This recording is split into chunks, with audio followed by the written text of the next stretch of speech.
இந்த உலகத்தில் உள்ள அனைத்து இனங்களுக்கும் நிறைய இனங்கள் தேசிய இனங்கள் அடிமைப்பட்டு கிடக்குது. இதில் கியூபாவுக்கு தேவையானது விடுதலை தான். ஒரு சிறிய நாடு, அதில் 3 இனங்கள் இருக்குது. அவங்களுக்கு தேவை நில வழியான ஒரு விடுதலை. சீனான்னு ஒரு நாடு, அவர்களும் பல்வேறு நாடுகளினால் அடிமைப்பட்டு விடுதலைக்காண்டி காத்திருந்தாங்க. அவர்களுக்கு தேவைப்பட்டதும் ஒரே விடுதலை தான், ஒரே இன மக்கள் தான், அவர்களுக்கு விடுதலை தான். ஆனால் தமிழரோட விடுதலை பேசும் பொழுது மதத்தை பற்றி பேசியாக வேண்டும், குடிகளை பற்றி பேசியாக வேண்டும், பல்வேறு விதமான சித்தாந்தங்களை பற்றியும் பேசியாக வேண்டும், பல்வேறு தமிழர் அல்லாதவர்களை பற்றியோடைய குணநலங்கள், அவர்களுடைய ஆட்சியாளர்கள் இன்றைக்கு எந்த வடிவத்தில் இருக்கிறாங்க அப்படின்னு கண்டுபிடிக்கிறதே பெரிய விடயமாக சொல்கிற அளவுக்கு ஆய்வுகள் பண்ணி பேச வேண்டியதான். தமிழரோட விடுதலை பற்றி பேசுவதற்கு அவ்வளவு பிரச்சனை. கியூபாங்கிற ஒரு சின்ன நாட்டுக்கு விடுதலை, அவ்வளோதான், விடுதலைன்றது மட்டும்தான் தேவை. ஆனால் தமிழருக்கு விடுதலை பற்றி பேச போனால் அனைத்திலும் நாம் ஒரு முடிவுக்கு வந்தாகணும். வழிபாடுன்னு சொல்கிறதா, மதம்னு சொல்கிறதா, சாதின்னு சொல்கிறதா, குடிகள்னு சொல்கிறதா, அதாவது நாம் நமக்கு தேவை தமிழருக்கான தமிழர் நாம் அடிமைப்பட்டு கிடக்கிறோம் அப்படின்னு.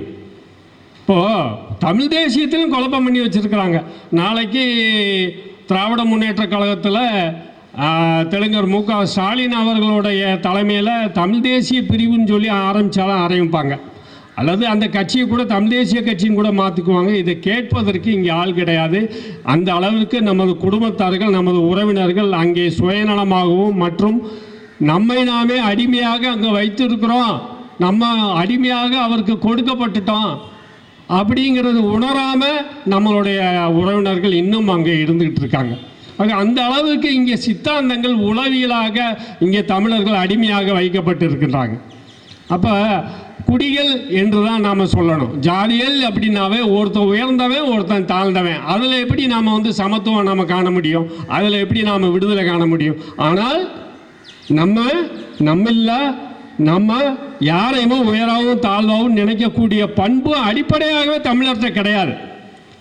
ஒரு பிரச்சனைனா, ஒரு தெருவில் ஒரு பிரச்சனை இருக்குன்னா, இப்போ என்னுடைய தெருவில் ஒரு பிரச்சனை, வெளியாறுலேருந்து வெளிப்பகுதியிலேருந்து ஒருத்தன் சண்டை போட்டானா, என்னோட தெருவில் இருக்கிறவங்க அந்த என்னுடைய அம்மாவுடைய சொந்தக்காரங்க, எங்கள் அப்பாவுடைய சொந்தக்காரங்க தான் இருப்பாங்க.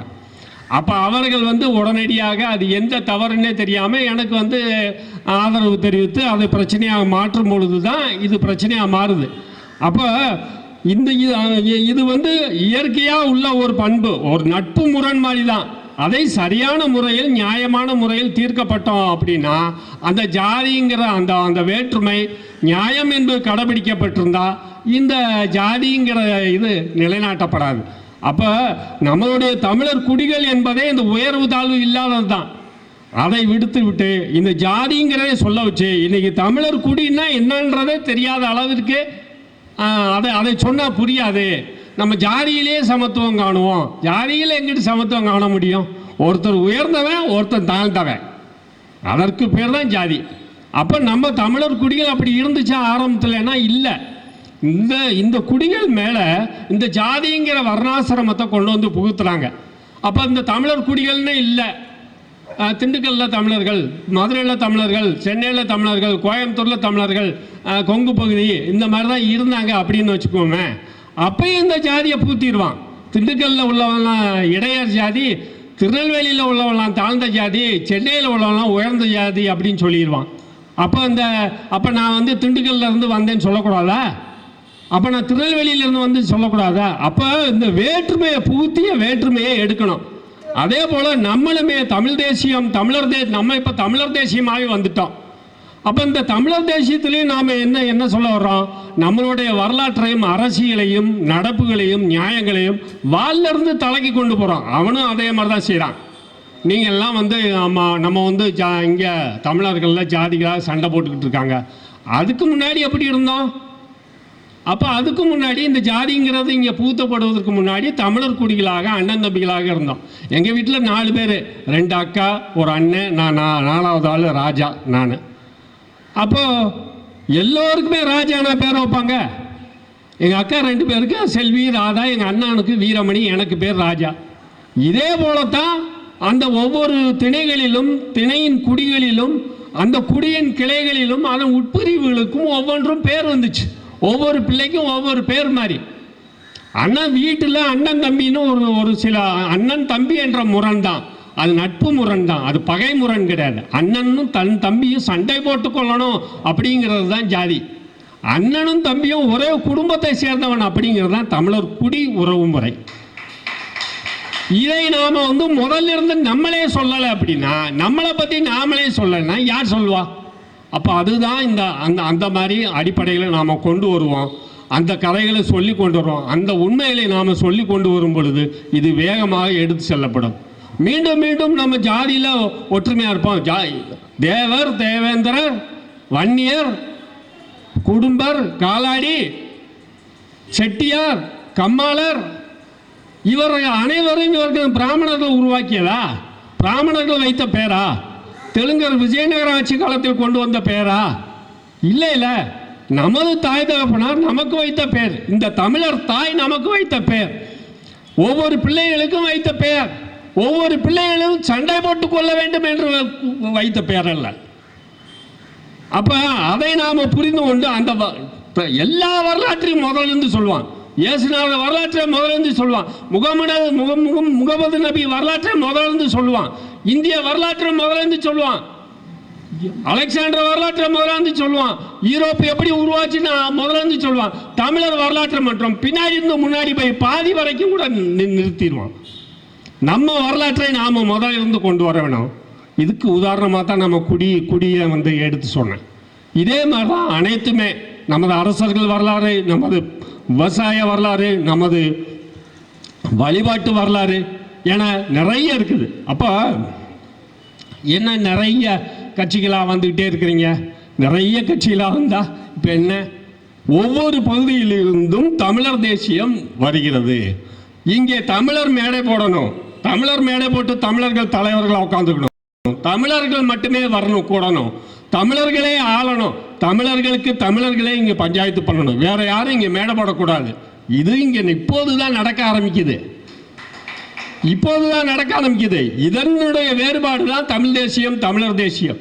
இப்போ தமிழ் தேசியத்துக்கும் தமிழர் தேசியத்துக்கும் என்ன வேறுபாடுன்னு ஒரு குறிப்பாக ஒரு உதாரணம் சொன்னோம் அப்படின்னா, இந்த ஈவேரியா ராமசாமி நாயுடுன்னு சொல்லி ஒரு நோய் இருக்கும். அது எல்லாருக்குள்ளும் நமக்கும் இருக்குது. ஏன்னா எங்கள் அப்பா திமுக தொழிற்சங்க தலைவர்.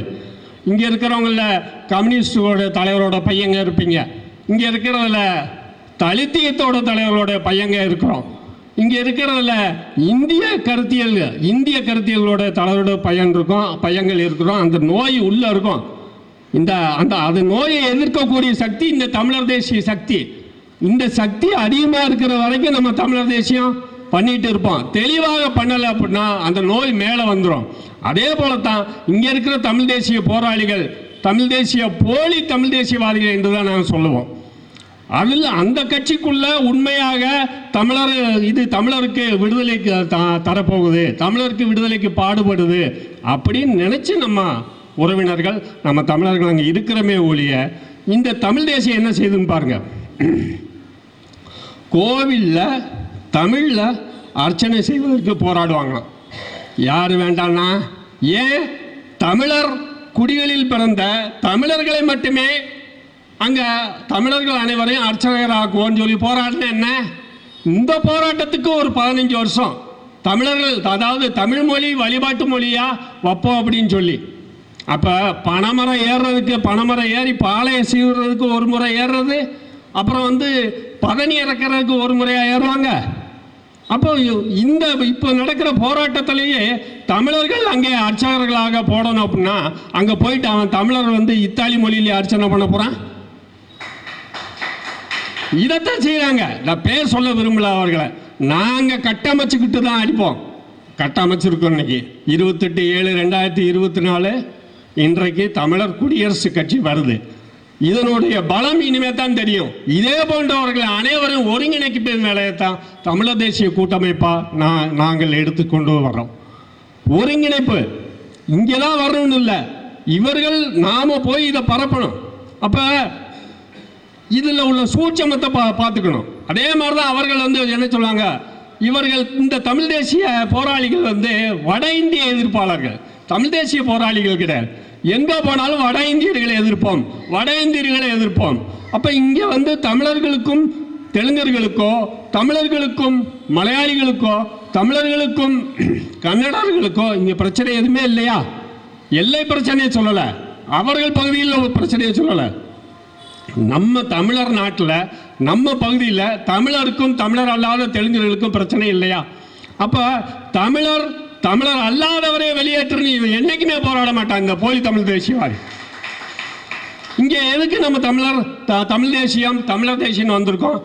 நேரம் போகலைன்னா ஏதாவது ஒரு வகையில் நம்ம வந்து தலைமை ஏற்க வரணும் அப்படின்னு வந்திருக்கோமா?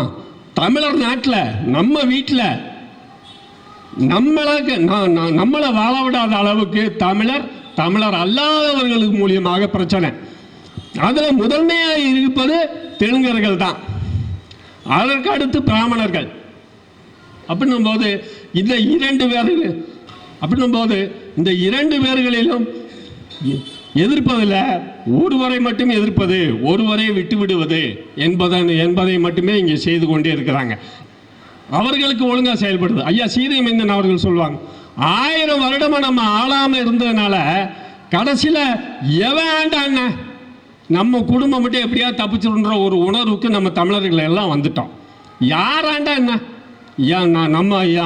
நம்ம தமிழன் தான் வந்து ஆண்டு தான் நமக்கு வந்து சரியாக போயிடுதா அப்படிங்கிற அந்த ஆளுமை, நம்மை நாம் ஆள வேண்டும், நம்ம வீட்டை ஆள்வது, நம்மளுடைய தகப்பன் பேரை சொல்வதை கூட தேவையில்லை என்ற ஒரு சூழலுக்கு வந்துட்டோம்.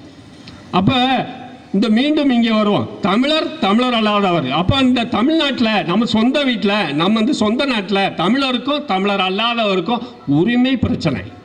நம்ம வீட்டோட உரிமைகளை இந்த தமிழர் அல்லாதவன் எடுத்துக்கிட்டான். இதை எதிர்க்கிறதுக்கு வட இந்தியனே வெளியே போ, என்ன வடை சுடுறவனா? தமிழர் அல்லாதவர்கள் வெளியே போன்னு சொல்ல முடியுமா? தமிழர் அல்லாதவர்களே, நீங்கள் எங்களுடைய அரசியல் இருந்து வெளியேறுங்கள், நீங்கள் எங்களுடைய சமய வழிபாட்டிலிருந்து வெளியேறுங்கள், நீங்கள் எங்களுடைய வரலாற்றில் இருந்து வெளியேறுங்கள், நீங்கள் எங்களுடைய சமூகத்திலிருந்து வெளியேறுங்கள், நீங்கள் எங்களுடைய வேலை வாய்ப்பில் இருந்து வெளியேறுங்கள், நீங்கள் எங்களுடைய தலைமைகளில் இருந்து வெளியேறுங்கள். உங்களுக்கானதை நீங்கள் வந்து இந்த பகுதியில் ஜனநாயகமாக நீங்களும் வாழ்வதற்கு ஜனநாயக கட்சிகளை வைத்துக் கொள்ளுங்கள். திராவிடம் என்று சொல்லிக்கொண்டு தெலுங்கர்கள் இங்கே தமிழ்நாட்டில் தன்னை காத்துக்கொள்வதற்கு மட்டுமல்லாமல் நம்மளை சுரண்டி ஆள்வதற்கு திராவிடம் நான் நம்மளை சொல்கிறான். நம்ம அப்பாவுக்கு பிறந்ததுன்னு சொல்லாமல் பொதுவாக பிறந்தேன்னு சொல்கிறாங்க. இதையும் நம்ம வீட்டில் நம்ம தந்தையார்கள், நமது முன்னோர்கள் கேட்டுக்கிட்டு இருந்தாங்க. இப்போது தான் நாம் வர்றோம், நம்மளுடைய தந்தையாரை பெற, நம்மளுடைய குடும்பத்தை பெற, நம்மளுடைய உரிமையை மீட்பதற்கு பெயர் தான் இந்த தமிழர் தேசியமாக இப்போ நாம் வந்துட்டு இருக்கிறோம். அப்போ நம்ம பேரை, நம்மளுடைய தகப்பனார் பேரை மாற்ற சொல்கிறது. அதே மாதிரி அவன் வந்து வெக்கமே இல்லாமல் நம்ம அப்பா பேரை போட்டுக்கிறது, நானும் தமிழன் தான் சொல்கிறது. இதை இப்படியே பேசணும், இதை மென்மையாக பேசுறது. இதில் எங்கிட்ட மென்மையாக பேசுறது? எங்கள் அப்பா பேரை நீ போட்டுக்கிறது, உங்கள் அப்பா பேரை என்னைய போட சொல்கிறது, இதில் என்ன மென்மையாக இருக்கு? இது யாருமே செய்யலை. இந்த தமிழ் தேசியம் தான் இங்கே போயிட்டு இருக்குது. அதற்காகத்தான் நாம் தமிழர் தேசியமாகவே வந்தோம். ஓரிரு காரணங்கள் அல்ல, 1000 காரணங்களாக பிறகுதான் தமிழர் தேசியமாக இப்போ வந்திருக்கிறோம். தமிழ் தேசியத்தின் மூலமாக வந்தவர்கள் தான், தனித்தமிழ் இயக்கத்திலிருந்து வந்தவர்கள் தான், பிற்கால அரசர்கள் இருந்து வந்தவர்கள் தான், தமிழர் அரசர்களாக இருந்து வந்தவர்கள் தான். நாம் இதில் எந்த மாற்று கருத்தும் கிடையாது. நாம முன்னோர்களை வழிபட்டு தான் வந்துட்டு இருக்கிறோம். ஆனால் நாம ஏமாந்ததை ஒத்துக்கொள்ள வேணும். பிற்கால அரசர்கள் ஏமாந்தாங்க, தனித்தமிழ் இயக்கத்தை சேர்ந்தவங்க ஏமாந்தாங்க, தேசிய தலைவர் பிரபாகரன் அவர்கள் ஏமாற்றப்பட்டார், தமிழரசன் அவர்கள் ஏமாற்றப்பட்டார், தமிழ் புலவர்கள் ஏமாற்றப்பட்டார்கள், தமிழ் தேசியம் ஏமாற்றப்பட்டது. தமிழர் தேசியமாக இன்று நாம் உருவெடுத்து வந்திருக்கிறோம்.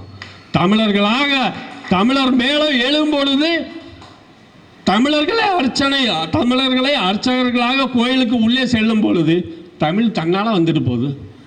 இந்த தமிழ் கொண்டு போகணுமா? ஏன்னா இங்க இருக்கிற தெலுங்கர்களுக்கு தமிழ் தெரியும், அவர்களும் உள்ள போகணும் தான் இந்த தமிழ் தேசியம் கொண்டு போயிட்டு இருக்கு. தமிழ் தேசியத்திலும் தமிழர் தேசிய கொள்கை தான் செய்யணும். அது இல்லாமல் இருக்க விட்டீங்கன்னா நம்ம தமிழர் தேசியமாக தனித்துவமாக இப்போ கொண்டு வர்றோம், கூர்மைப்படுத்துகிறோம். அதே வேல் தான், அதே வேல் தான், அதே கொள்கை தான். ஏமாற்றப்பட்டதை ஒத்துக்கொள்கிறோம் நாம. ஏன் நம்ம பேரை மாற்றி போட சொல்கிறான் திராவிடன்னு, அவங்க அப்பா பேரை போட்டுக்க சொல்கிறான். நம்ம இவ்வளோ நாளாக போட்டுக்கிட்டு இருந்தோம். மிக கேவலமான செயல். அதை சொல்லி நம்மை நாமே புண்படுத்த வேண்டாம் என்பதற்காக அரசியலாக இதை நாம் கருத்தியலாக கொண்டு போகிறோம். எல்லா பகுதிகளுக்கும் வரணும். இந்த தாம்பர பகுதியில் மற்றும் இந்த செங்கல்பட்டு பகுதியில் இருந்து தமிழ்நாடு முழுவதும் நோக்கி ஒரு கட்சி தேவைப்படுது. அதுதான் இந்த காலத்தின் தேவை, அதுதான் இந்த தமிழர் தாயின் தேவை, அதுதான் இந்த தமிழர் தேசியத்தின் தேவை. அதற்காகத்தான் வருது. புதிய கட்சிகளாக வர்றீங்க, என்ன புதிய கட்சிகளாக வர்றீங்க? பழைய கட்சிகளை நீங்கள் செய்யலே இல்லை, பழைய கட்சியில் செய்யலே இல்லை, பழைய கட்சியில் நீங்கள் யாருன்னு சொல்லலை இல்லை. நானும் இங்கே தமிழர் ராசா கிருஷ்ணன் என்பவர் தமிழர் தேசிய கூட்டமைப்பின் நிறுவனராக இருக்கிறேன். மதுரை எனது சொந்த ஊர், நான் தமிழன். இதுதான் கலைஞர் அவர்கள் சொன்னது, இதுதான் தெலுங்கர் கலைஞர் அவர்கள் சொன்னது, இதுதான் தெலுங்கர் வைகோ அவர்கள் சொன்னது. தெலுங்கர் வைகோ அவர்களை விட இனி மிக புரட்சியாக பேசக்கூடிய ஒரு தமிழ்நாட்டை சேர்ந்த ஒரு அரசியல்வாதி இனி எங்கேயும் பார்க்க முடியாது. அவர் ஒரு தெலுங்கர் என்பதே பிற்காலத்தில் தான் எல்லாருக்கும் தெரியும். ஏன்னா அவர் தமிழ் நாயுடு. தமிழ்லே நாயுடு எப்படி வந்தாரியா? தமிழ்லே ஜப்பானியரு, தமிழ்லே சீனரு, தமிழ்லே மங்கிஸ்கான் அப்படிலாம் வருவீங்களா? அப்போ அந்த மாதிரி உளவியில் கொண்டு வந்தாங்க தமிழில் நாயுடு. அப்போ நம்மளெல்லாம் ஓஹோ அவர் நம்ம தமிழர் சொந்தக்காரர் தானோ தமிழ் நாயுடு அப்படி தான் அவர்கள் அதாவது இப்போது தமிழ் தேசியத்தில் நிறைய கட்சிகளை உருவாக்கி அதற்கு தலைவராக இருப்பவர்கள் பாதிக்கு மேற்பட்டோர் வைகோ அவர்களுடைய கட்சியிலும் பணியாற்றி தான் வந்தாங்க. அவரும் தமிழர் நினச்சிக்கிட்டு. அப்போ அந்த தமிழர் குடி தான் நமக்கு தமிழர் அடையாளமாக இருந்தது. 2 விஷயங்களை சொல்லிட்டு முடிச்சுக்கிறேன். அப்போ கவிஞர் தாமரை அவர்கள் ஒரு ஆய்வு செய்து சொன்னாங்க, வள்ளுவத்தில் அதாவது நம்ம திருக்குறளில் தமிழ் என்ற வார்த்தையே பயன்படுத்தப்படவில்லை. 1330 குறள் நமக்கு கிடைத்திருக்கிற வரைக்கும்.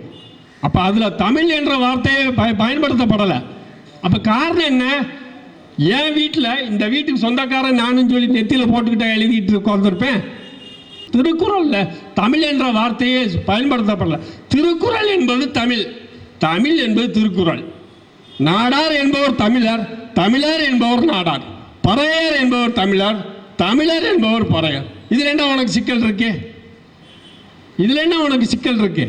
அப்போ இந்த என்னோட குடும்பத்தில் 4 பேரில் எங்களுக்கு 4 பெயர், நாங்கள் எங்களுடைய குடும்பத்தார், நாங்கள் தமிழர். அப்போ தமிழர் நாடார், தமிழர் பறையர், தமிழர் கோனார் இப்படிலாம் வச்சுக்க வேண்டிய தேவை இல்லை. திருக்குறள்னாவே தமிழ் தான். அப்போ அதில் எங்கிட்ட தமிழ்னு ஒரு ஒரு ஒரு ஒரு ஒரு பா ஒரு குறள் ஒரு ஒரு ஒரு தொகுப்பு ஒரு பகுதி தேவைப்படலை. திருக்குறளே தமிழ் தானே. அப்போ நாடார் என்பவரே தமிழர் தானே, பறையரே என்பவரே தமிழர் தானே. இனி அதுக்கப்புறம் என்ன? நான் தமிழன்டா. அப்போ தமிழன்றால் இப்போது இருக்கிற புள்ளி விவரம் என்ன? இந்த இந்த இந்த இந்த கால சூழ்நிலை, இந்த தமிழர் வரலாறு, இந்த தமிழருக்கான இந்த நிலைப்பாடு இப்போது எங்கே கொண்டு வந்து நிறுத்தி இருக்கிறது? இன்றைக்கான அடையாளம் என்ன? அதில் ஒரு தமிழ் தேசியம் சொல்கிறார், நீங்கள்லாம் போட்டுக்குவீங்க, சில குடியை சேர்ந்தவங்க அவங்களுடைய குடியை போட்டுக்க முடியாது. இந்த மாதிரி பொய் சொல்கிறது. இன்றைக்கு போய் பாருங்கள், நிறைய கோயில்களில் யாரெல்லாம் ஒடுக்கப்படுத்தப்பட்டாரோ, யாரெல்லாம் தாழ்த்தப்பட்டவர்கள் நீங்கள் சொல்கிறீங்களோ அவர்கள் காலில் விழுந்து தான் அனைத்து குடியினரும் விபூதி வாங்குறாங்க. இன்னும் பல குலதெய்வ கோயில்களில் ஆதாரம் கையில் இருக்கும்போதே இந்த பொய் அவர்கள் இந்த போலி தமிழ் தேசியங்கள் திமுகவோட மிக மோசமானவன் இந்த போலி தமிழ் தேசியம். இந்த ஆரியத்தை பிராமணர்களோட மோசமானவர்கள் இந்த போலி தமிழ் தேசியம். கடந்த 20 வருடங்களாக நமது எழுச்சியை மடமாய்த்து கொண்டு போயிருக்கிறது இந்த போலி தமிழ் தேசியம். அதில் அதை அந்த பேனரை உடைச்சிடாதீங்கன்னு எங்கிட்டலாம் கேட்டுக்கிட்டாங்க. அதனால் உடைக்காமல் வச்சுருக்குறோம். ஒரு 6 மாதம் சுற்றுப்பயண பிரச்சாரம் செய்தோம்னா இதை உடைச்சி எரிஞ்சிருவோம். ஒன்றை உருவாக்காமல் நமக்காக ஒரு பேனரை நம்மளுடைய பேரில் வச்சிருக்கு, அதே போன்று நம்மளும் உருவாக்கி கொண்டு வருவோம் என்பதற்காகத்தான் இங்கே தமிழர் குடியரசுக் கட்சி இன்று துவக்கப்பட்டிருக்கிறது. பல்வேறு வகையில் இங்கே செயல்பட்டு கொண்டிருக்கிறோம்.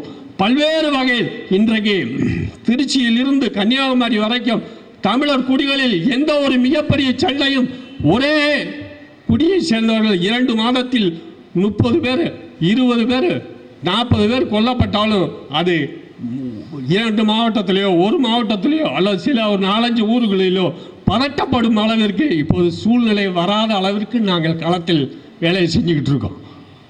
ஒரு குடியை சேர்ந்தவங்க தகராறு ஆயிடுச்சு, ஒரு குடியை அந்த குடிகளுக்குள்ளேயே சண்டையும் வருது. அடுத்த குடிக்கு சேர்ந்தவங்க அடுத்த குடியை சேர்ந்தவங்க 2 தனிநபர்களுக்கு சிக்கல் நடக்கிறத உடனடியாக அது பொய்யாக புதாகரமாக பற்ற வைக்க பார்க்கப்படுது. இந்த கடந்த 10 வருடங்களாக கொண்டு வர விடமாட்டோம், இனி கொண்டு வர விடமாட்டோம். இளைஞர்கள் அந்த தேவையை புரிஞ்சுக்கிட்டாங்க. இவ்வளவு நாளாக நம்ம அதைத்தானே செய்துக்கிட்டு இருந்தோம், இவ்வளவு நாளாக இந்த தலித்தியத்தின் பின்னாடி தானே போயிட்டு இருந்தோம், இவ்வளவு நாளாக இந்த இந்திய கட்சிகளின் பின்னாடி தானே நம்ம போயிருந்தோம், நடந்து கொண்டு இருக்குது அப்படிங்கிற ஒரு செய்தி இனிமே வராது.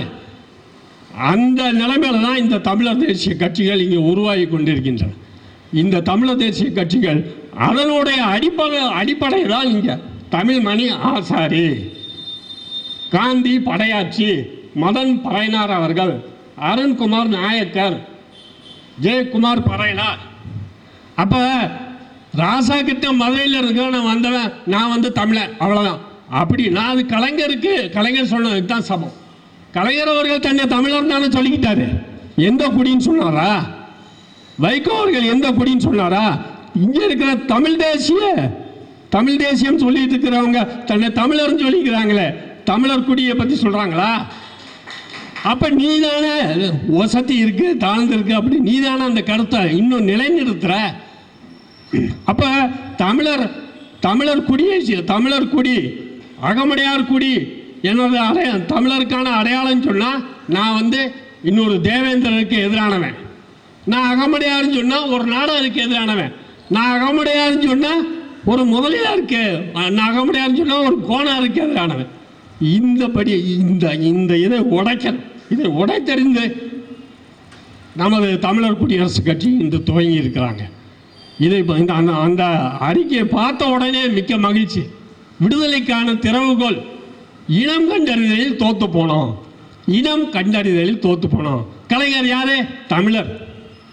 எப்படி தமிழர்? அவர் தன்னை தமிழன் சொல்லிக்கிட்டாரு. நிறைய தமிழ் புலமையாக பேசுவார், தமிழ் கவிதைகளை ஏற்றுவார், தமிழர்னு திடக்கி சொல்லிக்குவார். யாரையா நீயே தெலுங்க? அப்போ இனம் கண்டறிதலில் தோற்று போனோம். யார்த்து கேட்கல, நம்மளை யாரையும் சொல்ல விடலை. நான் அகமுடையாருன்னு சொல்லிட்டேன்னா இன்னொரு பறையனாருக்கு எதிரானவன், நான் அகமுடையாருன்னு தமிழருக்கான அடையாளம் சொல்லிட்டேன் அப்படின்னா இன்னொரு வன்னியருக்கு எதிரானவன். சொல்ல விடலை. தமிழன் நானு, கலைஞர் தெலுங்க, அவன் தமிழர்னு சொல்கிறான், நான் அகமுடையாருன்னு சொன்னால் நான் எல்லாத்துக்கும் எதிரானவன். இதுதான் இது இங்கே உடைக்கப்பட்டிருக்கு.